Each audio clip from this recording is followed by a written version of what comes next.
order potentially smuggled people in a van out? All right. Guys, my name is Anthony Bandiero, attorney and senior legal instructor for Blue Gold Law Enforcement Training, bringing you a roadside chat. This question comes from an officer in Illinois, I think. Okay.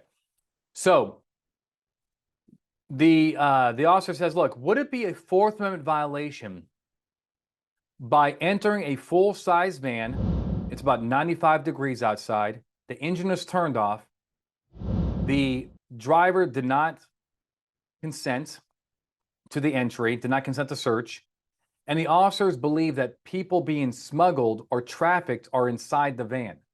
Okay, this is a pretty good question. So there's two ways to, and also the officer says there's a canine en route. Okay, there's a few things going on here, okay? Number one, if the officers believe that there were occupants inside a car, they can order them out as a matter of routine, right? That case is Maryland versus Wilson. The Supreme Court extended the bright line rule that to allow the officer to order any passengers out of the car. I'll put this in the description below. Alternatively, the officer may also order all the occupants to remain in the car with their hands up. Okay, that's United States versus Moorefield, a Third Circuit case. So going back to the scenario, if the officers believe that there are occupants in the vehicle, they have a matter, they have a right, a matter of just a routine to order them out of the vehicle. The other thing is the officer is going to call a canine. A lot of officers, a lot of handlers do not run dogs around cars when they believe that there are people inside the vehicle. So look, if you're going to go down the Maryland versus Wilson route, you better articulate why you believe people were in the vehicle, okay? Again, this is, I know this is a federal officer, so they may be looking at a smuggling thing, but just keep them separate, okay?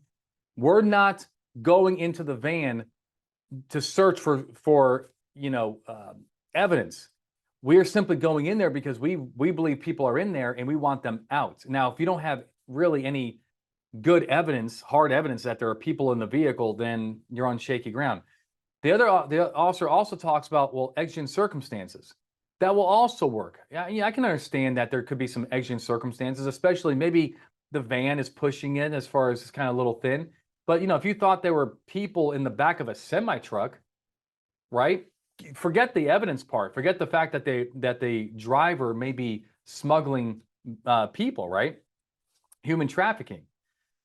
But if you have reason to believe that there's somebody back there, then you have also this authority to hopefully protect them, right?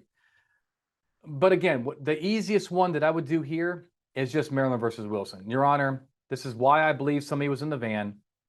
I can order people out of the vehicle for officer safety, right? I can order people out of the vehicle for officer safety, and then we go from there. If you order them out, right, you open it up, you open up the van, because they're not, you knock on the window, you bang on the side of the van and say, hey, I need you guys out of here, right? Start coming out. And they don't want to come out, and you open the door, that's fine too, because they're not complying. And if you happen to see evidence in plain view, we go from there, right? But I think that's the way I would handle this case. I think the court would uphold it as long as you had reason to believe that people were inside the van. All right? All right. Keep safe. Thank you for your questions. Hopefully this has helped you get it right every single time. See you next time.